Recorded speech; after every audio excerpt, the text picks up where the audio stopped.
ዛሬ ብሉምበርግ እንደዘገበው በኢራን የኒውክሌር ተያያዥነት ባላቸው የዩራኒየም ፋሲሊቲዎች ላይ ያነጣጠረ ጥቃት ተፈጽሟል።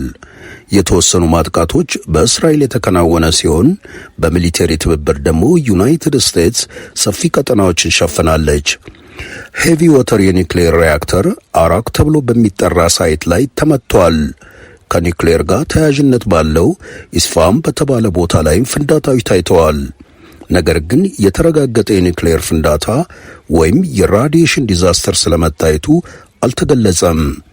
ዘ ታይም ኦፍ ኢንዲያ እንደዘገበው ዓለም አቀፍ ታዛቢዎች እስካሁን ድረስ የራዲዬሽን ሊንክ እንዳልታየ አረጋግጠዋል።